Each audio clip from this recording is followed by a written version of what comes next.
han asistido a una boda?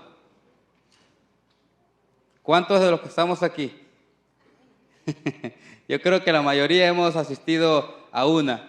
¿Y qué podemos notar cuando nosotros vamos a esa invitación, verdad? ¿Cuál es el aire que podemos respirar en ese ambiente? ¿Cuál es el ambiente que nosotros es en donde nosotros nos encontramos? ¿Qué podemos, verdad, poder respirar? Los que se casaron, ¿qué recuerdos se les viene a la mente cuando ustedes asistieron a una boda? ¿Qué recuerdos se les viene, hermanos?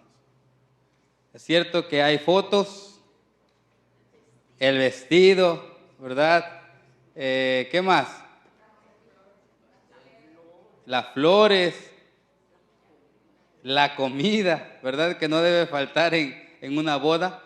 Pero vemos que en algún momento, no sé si les ha pasado o no, que también puede ser en el transcurso de unos meses, en el transcurso de algunos años, escucharon por ahí, por medio de una persona que pues decidió comunicarlo, escuchó y comunicó a otra persona y vino a oídos a ti, ¿verdad? Y te dijeron de que esta persona, este hogar, había ¿qué cosa? Se había quebrado, estaban en un proceso de separación. ¿Qué pasa allí? ¿Qué explicación podemos encontrar allí? Muchos van a comenzar a decir también de que probablemente el carácter de esta muchacha no era el carácter positivo, un carácter bueno. Probablemente otras personas podrán decir es que él pasaba tanto tiempo trabajando y no tenía tiempo para su esposa. Le dedicaba más tiempo al trabajo que a su esposa, que a su hogar. Otros podrán comentar de que simplemente intervino la infidelidad. Hubo infidelidad por parte de una de las dos personas, ya sea la mujer, ya sea el hombre, y por esa razón este matrimonio quedó ¿dónde? Quedó quebrado. Y aparentemente esas explicaciones que da el mundo a veces sugieren o a veces nos dicen qué hacer, ¿verdad? Y comenzamos a enumerar un sinfín de situaciones que probablemente no tengan nada que ver, y déjame decirte, no tienen nada que ver con la separación de ese matrimonio. No fue el mal carácter de la muchacha, el mal carácter del muchacho, no fue la infidelidad que estos pudieron haber cometido o no, ¿verdad? No fue también que el esposo o la esposa pasaba más tiempo en el trabajo y descuidaba a su hogar.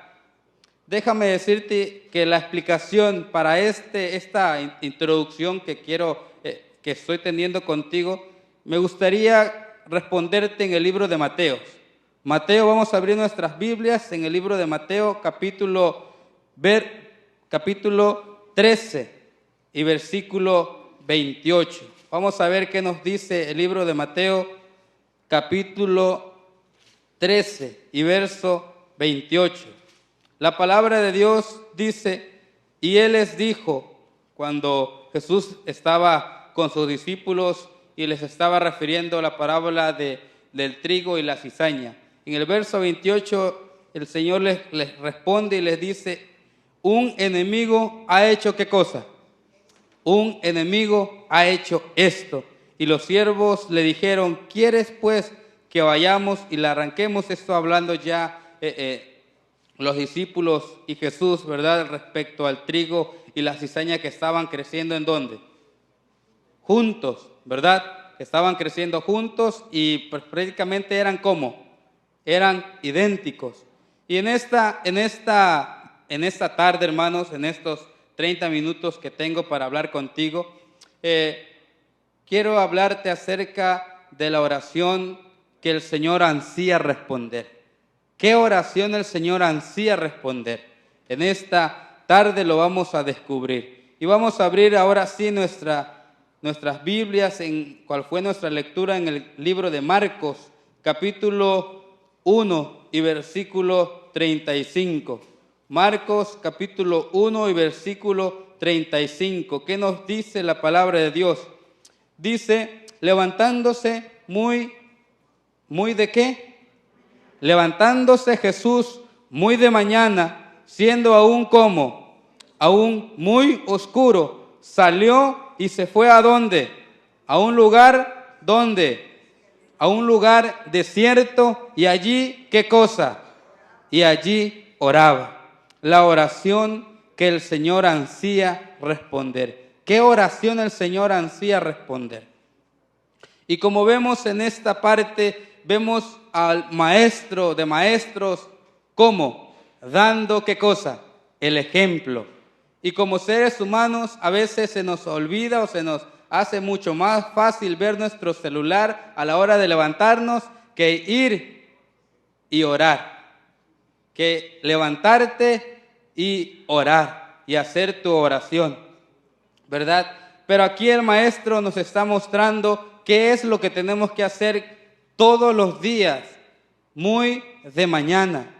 ¿Qué es lo primero que tenemos que hacer, hermanos? Orar a Dios. Y hablando, hermanos, respecto a esto, quiero mencionarte de que en este mundo, entre la lucha entre Dios y Satanás, entre el bien, ¿verdad?, Jesús, y el mal, pues hay una lucha cósmica, ¿no es cierto? Hay una lucha cósmica. ¿Y quiénes son los que participan en esta lucha? ¿Quiénes son los que están destinados para esta lucha? Y lo que podemos nosotros entender, yo creo que todos estamos claros en esto, es que la lucha es entre Dios y ¿quién? Entre Dios y Satanás. Y nos dice la palabra de Dios por fe que Dios es ¿quién cosa? Saldrá victorioso, saldrá en victoria de esa lucha. Pero hay algo importante que entender aquí. ¿Dónde o qué papel desempeña el ser humano? ¿Qué papel juega la raza humana en esta lucha cósmica que es entre Dios y Satanás? Y déjame contarte a manera de ilustrarte una hermana que tenía una hija de 18 años, 17 años por ahí. Y esta hermana pues era dedicada a las cosas del Señor, y a manera que ella asistía a la iglesia, su fe crecía y crecía y crecía. Una vez el pastor decide ir y orar, y ir a orar por esta hermana, ¿verdad? Ir a orar en su hogar, y el pastor va y llega a la casa. La hermana abre la puerta y al momento de abrir la puerta, esta hermana, dice el pastor, ¿verdad?, que ella estaba llorando. Dice que la hermana estaba llorando. Al momento de abrir la puerta, la encontró el pastor llorando y le comenzó a explicar el por qué caían las lágrimas de sus ojos. Y decía que su hija, hace algunos momentos antes de que el pastor acudiera a su casa, tuvo una discusión. Comenzaron a discutir la madre y la hija acerca de la disciplina dentro del hogar, de las cosas que la muchacha tenía que respetar y no respetaba. Y estaba hablándole en una forma no tan, vamos a llamarla así, en una forma que la muchacha entendiera, que no saliera lastimada, pero la muchacha parecía ser de que se estaba sintiendo atacada por su madre. Y a tal grado que la joven llegó y le dijo: madre, ¿sabes qué? Y comenzó a insultarla, comenzó a decirle un montón de cosas, a tal punto que la hermana despertó lo que allí había adentro de ella. Dice que, para no hacértela larga la historia, hermanos, la madre le dijo, ok, si vas a seguir así, quiero que te vayas ahora mismo de la casa. Y esto lo repitió 3 veces la madre, a lo cual la muchacha pues decide alejarse, ¿verdad? Y el pastor estaba escuchando allí.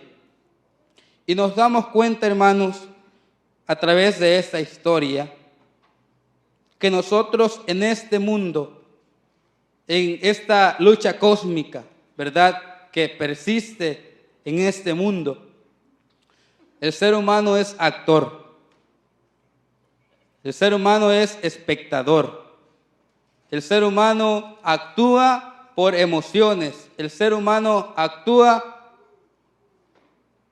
por su intelecto, el ser humano actúa simplemente por una situación difícil o no en su vida, el ser humano actúa, y por lo tanto el ser humano dentro de esta lucha cósmica somos actores.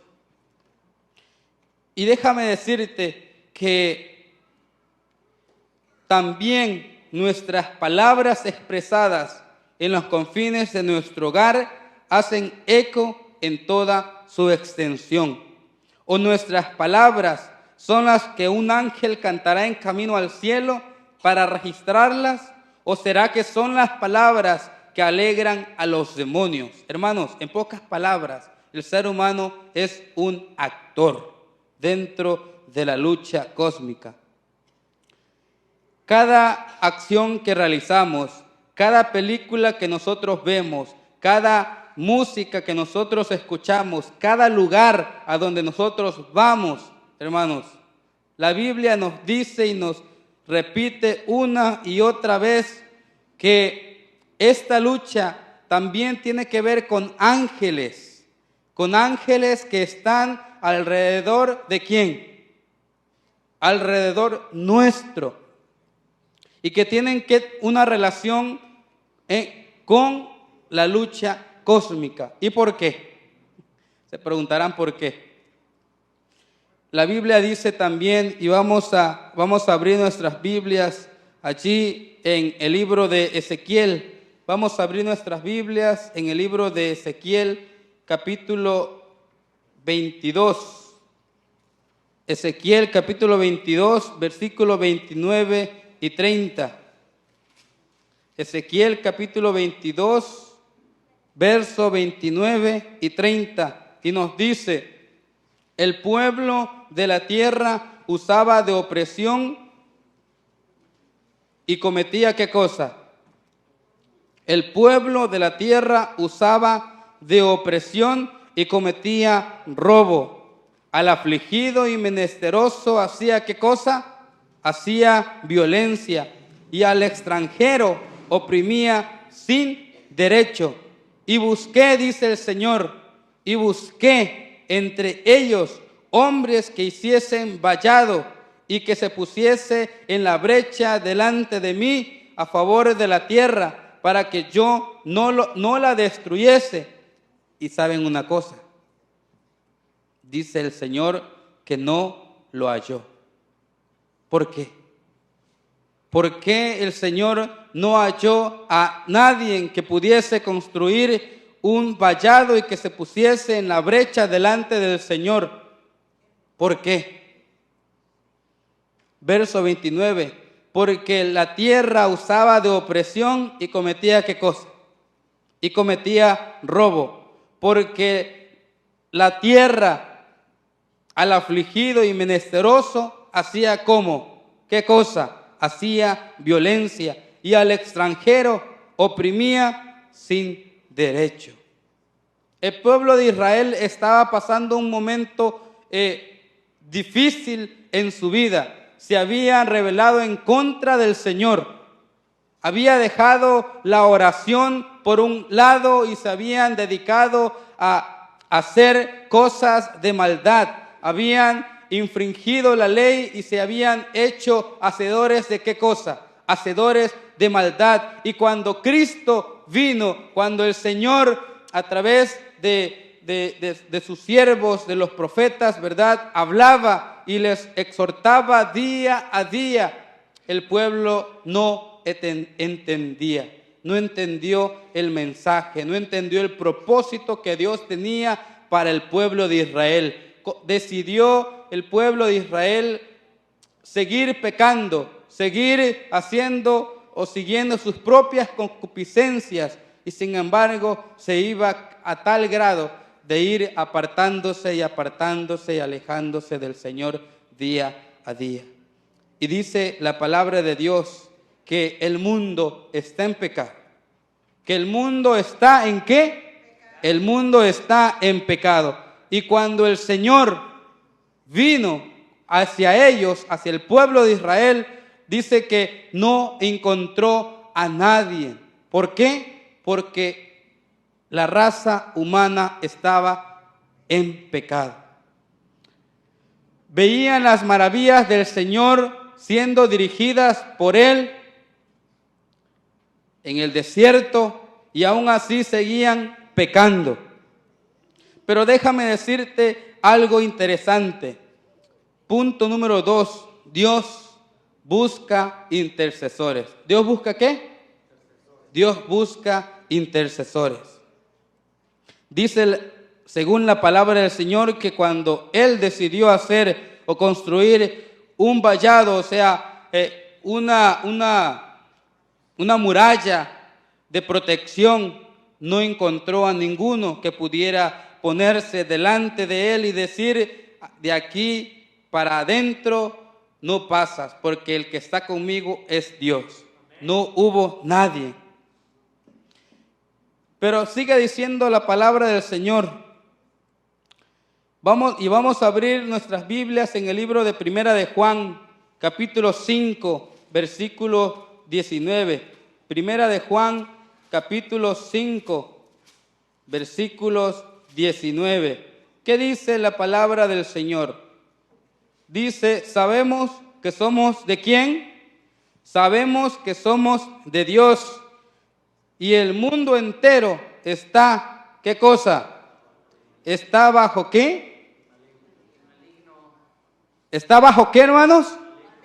Bajo el maligno. O sea, quiere decir la palabra del Señor que este mundo en el cual tú y yo vivimos, en el cual tú y yo somos actores, somos espectadores de este mundo, estamos al mando ¿de quién? Del maligno.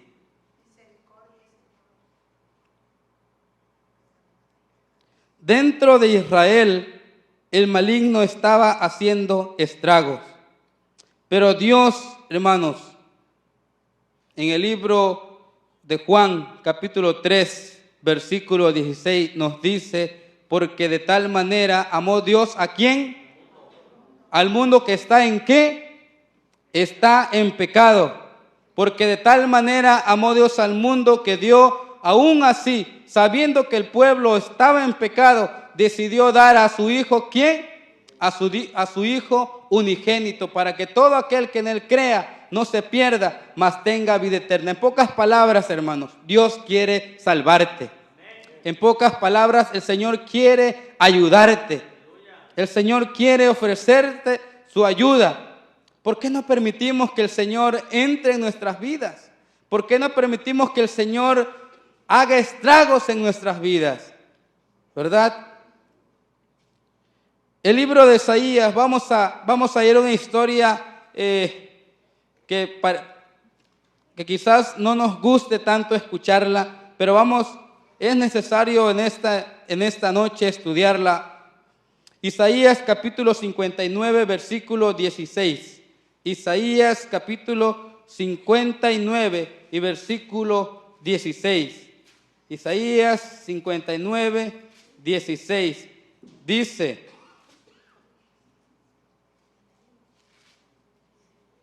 y vio que no había hombre, y se maravilló que no hubiera quien se interpusiese, y lo salvó su brazo, y le afirmó su misma justicia.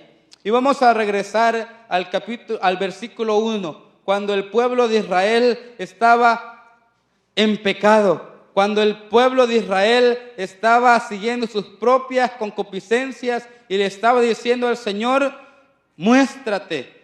Pero por más que el Señor se mostraba, el pueblo seguía pecando. Por más obras que el Señor hacía, el Señor seguía cada día más yéndose y tocando fondo. ¿Por qué? Porque estaba bajo la dirección del maligno. Porque había el pueblo de Israel, y vamos a leerlo, hermanos, vamos a leerlo.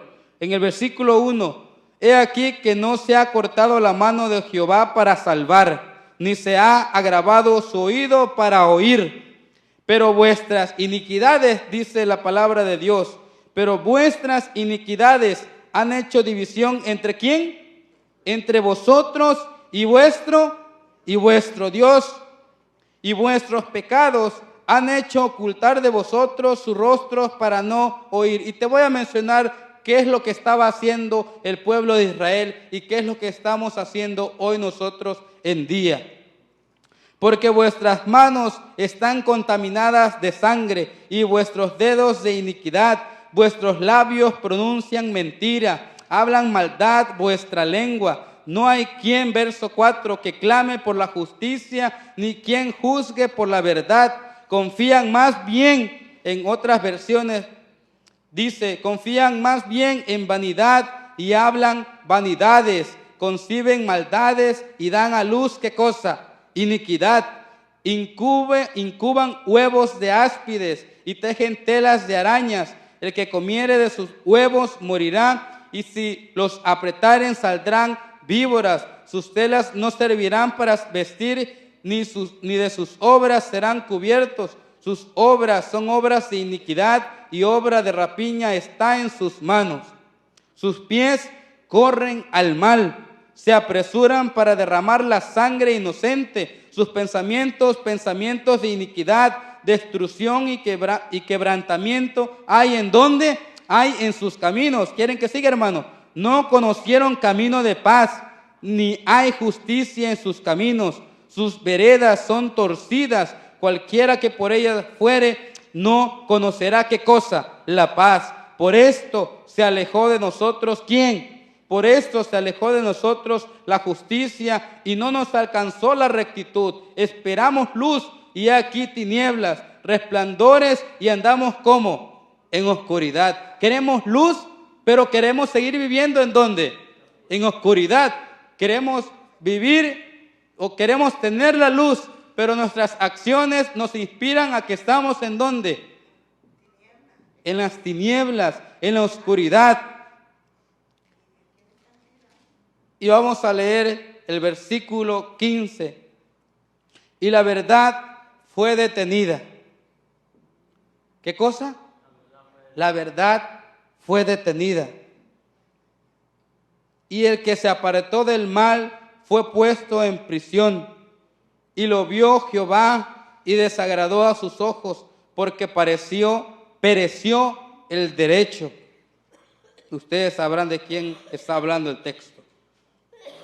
Y vio que no había hombre, y se maravilló que no hubiera quien se interpusiese, y lo salvó, y su brazo, y le afirmó su misma justicia. Pues de justicia se vistió como de una coraza, con yelmo de salvación en su cabeza, tomó ropas de venganza por vestidura, y se cubrió del celo como de manto.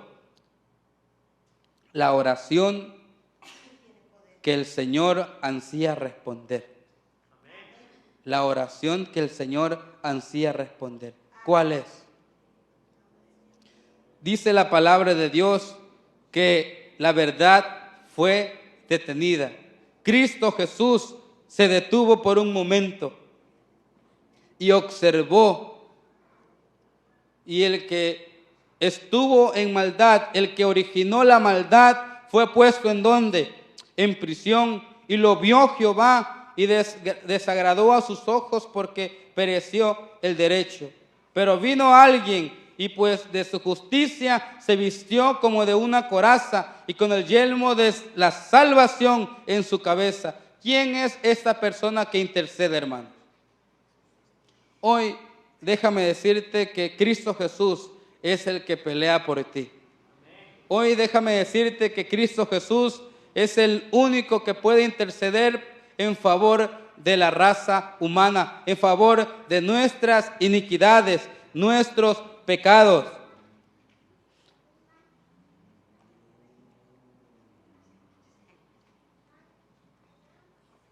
Ahora, hermanos, hay algo interesante. ¿Te has puesto a pensar en la diferencia? Todos tenemos diferentes oraciones,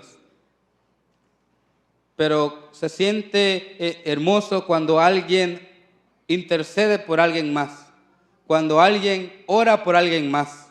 Yo creo que todos de nosotros hemos hecho muchas oraciones en nuestra iglesia, en nuestro vínculo familiar, personal, congregacional, ¿verdad? Hemos orado por alguien.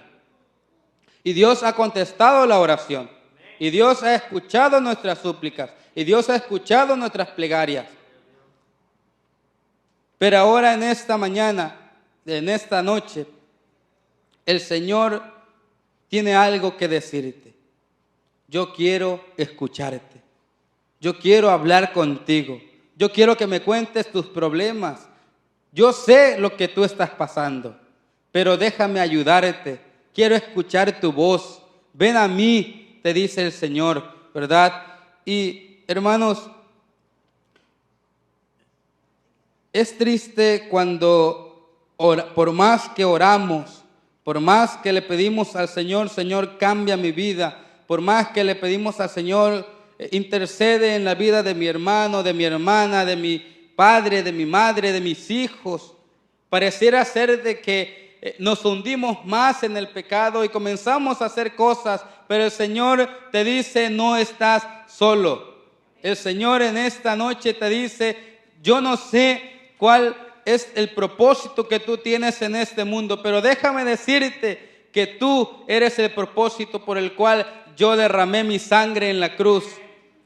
Tú eres la cosa más hermosa por la cual di mi vida en favor de tuyo. Pero déjame ayudarte porque en este mundo, si te quedas solo, vas a perder. Pero si estás de este lado, del lado de la salvación, donde está Cristo Jesús, tendrás vida y vida en abundancia. Por eso en esta ocasión, hermanos, yo deseo que nuestras oraciones puedan ser contestadas.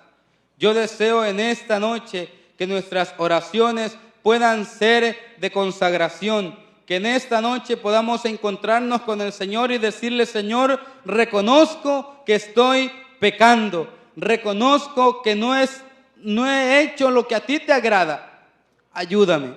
Y ya para ir concluyendo, hermanos, vamos a ir al libro de Pedro, vamos a ir al libro de Pedro. Y vamos a estudiar el capítulo 2, segunda de Pedro.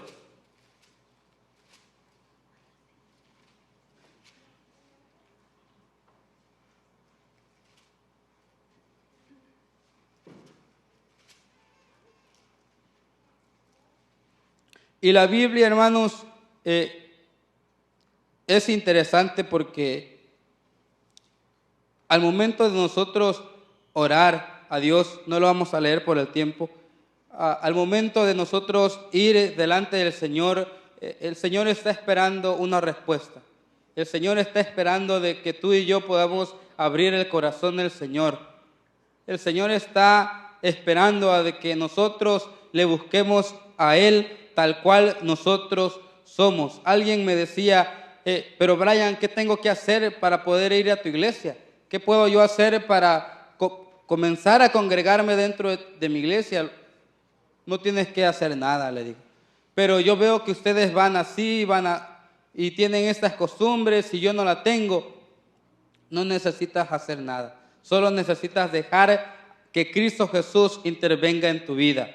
Yo creo que es tiempo, hermanos, de que comencemos a reflexionar en lo que estamos haciendo por Jesús. Si estamos realmente viviendo ese momento cuando Cristo Jesús decidió entregarse por ti, cuando decidió que su sangre te limpiara de todo pecado. Hoy, hermanos, creo que es tiempo de que nos podamos acercar al trono del Señor. Así que en esta ocasión, yo deseo, hermanos, que todos los que estamos aquí, de todas las personas que nos ven por las redes sociales, puedan tener un encuentro personal con el Señor y que comencemos a orar, los tiempos, hermanos, están cada día más cambiantes, ¿verdad? Cada día nos acercamos más a una etapa decisiva en este mundo. No juegues con tu salvación. Amigo que me escuchas, no juegues con tu salvación. El día de mañana puede ser demasiado tarde, pero el día de hoy es tiempo de entregarnos a Cristo Jesús. Así que